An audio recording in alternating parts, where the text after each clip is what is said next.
নমস্কার বন্ধুরা, নতুন একটা ভিডিও নিয়ে আপনাদের সামনে হাজির হয়েছি।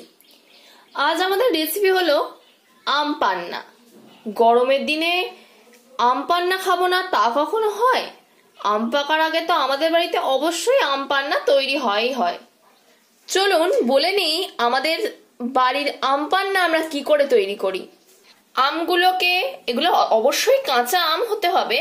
আমগুলোকে আমি ভালো করে ধুয়ে বোটাটা কেটে সিদ্ধ করে নিয়েছি। দেখুন, এগুলো কিন্তু সিদ্ধ করা আম। আপনারা চাইলে আম পুড়িয়েও করতে পারেন, এটা দুভাবেই করা যায়। এই আর একটা আম পুড়িয়ে করার রেসিপিটা, মানে আম পুড়িয়ে আম পান্না করার রেসিপিটা আপনাদের সাথে আবার একদিন শেয়ার করব। চলুন আজকের আমাদের এই রেসিপি আর কথা না বাড়িয়ে শুরু করা যাক। যেহেতু এগুলো সিদ্ধ করা আম, আমের খোলাগুলো আমি ছাড়িয়ে নেব।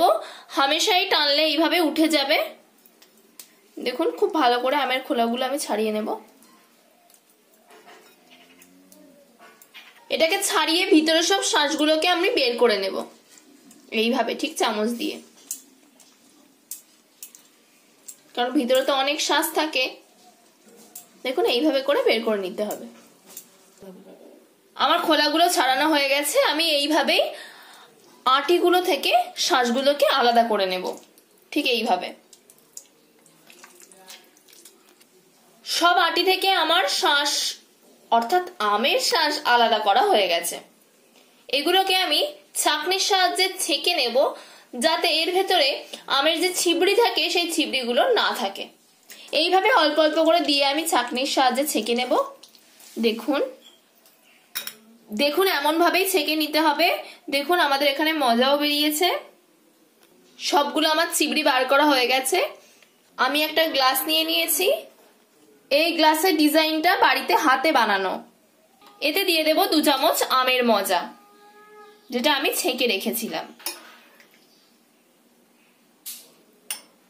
এতে দিয়ে দেব স্বাদ মতো রক সল্ট, যেটাকে আমরা বিট লবণ বলে থাকি। এবার দিয়ে দেব আমি জিরের গুঁড়ো পরিমাণ মতন, মানে অল্প পরিমাণেই দিলাম। এই জিরের গুঁড়োটা মাস্ট দিতেই হবে। এই জিরের গুঁড়ো দিলেই না তবে স্বাদ হবে। এতে দিয়ে দেব অল্প করে চাট মশলা। চাট মশলা দিলে অনেক সুন্দর টেস্টি হয়। আমরা এখানে আখের গুড় ব্যবহার করব, কারণ চিনি তো স্বাস্থ্যকর নয়, তাই আমরা চিনিটা অতটা ব্যবহার করি না।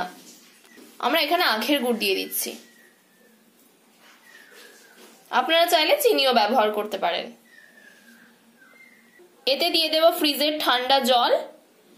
আমাদের কারেন্ট ছিল না বলে বরফটা জমাতে পারিনি আমরা, এখানে আমরা ঠান্ডা জল ব্যবহার করলাম। আপনারা বরফ দিয়েই নেবেন।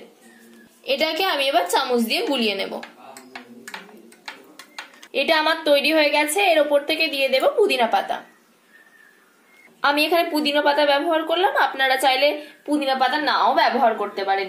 পুদিনা পাতা দিলে কোনো স্বাদ আসবে না, জাস্ট আমি গার্নিশিং এর জন্য দিলাম। এটা গরমকালে ঠান্ডা ঠান্ডা খেতে খুবই ভালো লাগে, শরীরও ভালো থাকে, ঠান্ডা থাকে। আমার তৈরি হয়ে গেছে আম পান্না। ভিডিওটা ভালো লাগলে লাইক এবং শেয়ার করে দেবেন এবং কমেন্ট করে জানাবেন আপনাদের মতামত। আমাদের চ্যানেলে নতুন হয়ে থাকলে চ্যানেলটিকে সাবস্ক্রাইব করে পাশে থাকা বেল আইকনটিকে প্রেস করে নোটিফিকেশন অল করে রাখবেন, যাতে আমাদের তৈরি করা ভিডিও বা পাঠানো ভিডিও সবার প্রথমে আপনার কাছে চলে যেতে পারে।